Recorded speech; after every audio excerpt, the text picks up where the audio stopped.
Coming to a Passively Positive Mind, posted on February 25th, 2012. A lot of self-help books talk about active positivity, where you are asked to hold positive self-talk, recite positive affirmation, do positive visualization, and basically do everything possible to suppress the negative thoughts. Anyone who has been down this path knows how much effort and frustration is involved in trying to be actively positive, fighting the mind's negative thinking constantly. It's nothing short of extreme struggle, and it leaves you feeling a sense of fear, hatred towards the brain for being so stubbornly negative all the time. If you look deeply, you will notice that the energy behind the motivation to indulge in active positivity is fear of the mind's negativity. A lot of people who start becoming aware of the mind's negativity immediately grab onto this technique of forced positive thinking, which is what I label as active positivity, in a bid to silence the negative thinking of the mind. But this technique is based in fear or force, and hence creates the reflection of the same. When you've become exhausted of your active positivity techniques, you are finally ready to hear the message that you can come to a place of a passively positive mind, which does not need to be forced into positivity. For many people, it may seem like a wishful dream to have a passively positive mind, and yet the truth is that the natural vibration of life energy is pure positive, or wholeness, and since the mind is also made of the same life energy, its natural state is to be positive. The reason why the mind has become so negative is mostly because of the unconscious belief identification with negativity created over time. Load of negative energy carried from birth, the negative conditioning that you garnered from the outside, and your own indulgence in active negative thinking. It has lost its natural state and is now tightly held in a momentum of negativity. The way to come back to this natural state of positive mind is to simply go through a phase of letting go of the mind. It's simple, but it's not easy, because we are so hooked up to not let go of the mind, we keep clinging to it like a helpless addict. Active thinking and passive thinking. To reduce the mind's momentum, it's required to let go of active thinking for a while. Even for 30 to 40 minutes a day is helpful, and let it be passive, which means let the mind think passively. For many brain-oriented people, this would seem like a ridiculous suggestion because they can't imagine letting go of their addiction to controlling the mind. Also, the moment you let go of active thinking for a while, the mind just feels chaotic with no real direction to the thoughts. The immediate impulse is to put the leash back on the mind and bring it to active control. It feels terrifying to let go of the mind because it's like you are suddenly sitting in a car without a steering wheel. And yet, if you are willing to go through this small phase of fear and let go of your addiction to active thinking and just let the mind be passive, it soon returns to a harmony.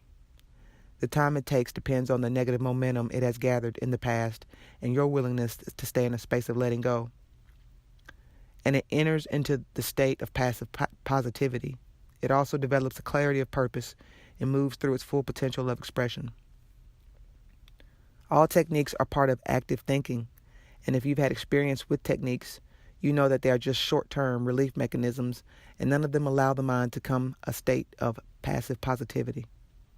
If you have to spend a lifetime trying to keep your mind positive, it's not only exhausting, but it also severely hampers your creativity. The only problem is that most people don't trust this phase of letting go of the mind, mostly because they are addicted to active thinking. The reason we are addicted to active thinking is because it gives us some pseudo-security that we are in control, but it also keeps you in a place of struggle and effort all the time, instead of being aligned with the natural ease and flow of life.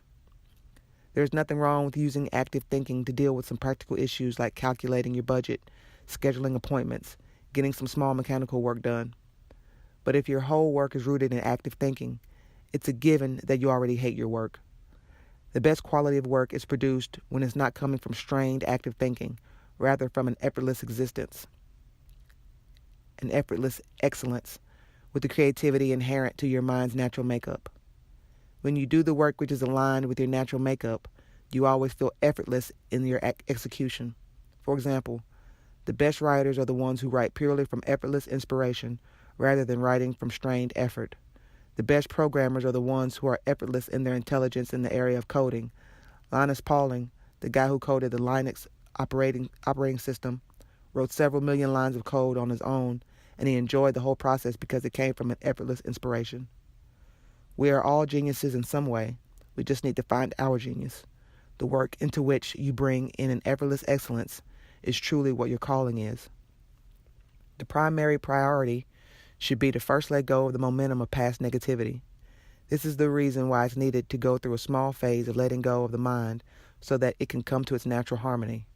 Once it's in this state of harmony, it stays in sync with your inner guidance and stays aligned with your natural expression. Investing time to reach a passively positive mind. None of this is going to happen overnight, neither is it going to happen in a matter of a few weeks. After all, you have gathered a negative momentum from so many years of unconscious thinking, you can't expect to let go of all that accumulation in a period of a few weeks.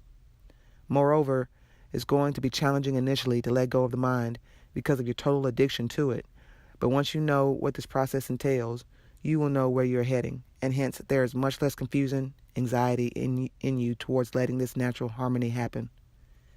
That's why it helps to first understand this process in an objective manner before you go through this phase of letting go of the mind. Always remember, it's only a temporary phase. The circumstances that you have created through the negative momentum in your mind will start falling apart as you go through this process. Everything that's not in integrity with your natural expression will seem to fall apart and dissolve from your reality. It won't always feel like roses, because the dissolution of old realities can create some sense of panic in the mind, even though they were miserable realities. The mind clings to the familiar, even if the familiar is a miserable reality. So you need to brace yourself for these changes to happen and not to get into a state of panic when the old realities start crumbling. Anything and everything that does not fit in with your natural expression will start dissolving, and it may not always feel right to the mind, which may be holding some narrow perspectives. It may seem chaotic, but there is an order beneath it all. You never feel orphaned by life. There may also be some periods where you don't feel motivated towards anything. It's like a transition phase where the old reality has nothing that motivates you. If you stay allowing of this phase, you will see soon the motivation returning, but this time towards your natural expression, towards activity that's deeply in alignment with your natural makeup. This process feels much more comfortable when you commit yourself to it fully. There should be an authentic dedication in you to want to come to your natural expression. When you let go of the mind for a while, everything that's not in alignment with the natural vibration of wholeness starts phasing out, mostly in layers. It feels as if your mind is dissolving all its hard-held resistances, and is felt physically as these blocks dissolve. There will be periods of bliss when chunks of resistances drop away, raising your vibration, but it will be followed by some periods of discomfort as more negativity, resistance come up to be released. For a while, this fluctuation goes on until you empty out all your accumulated layers of negativity of the past. When you are fully dedicated to letting go, it usually takes a few months for harmony to set in, but to reach this place of full allowing can take a while. When this phase is over, you reach a place of passive natural wholeness, not only in your inner space, but also in your thought space of the mind, a passively positive mind.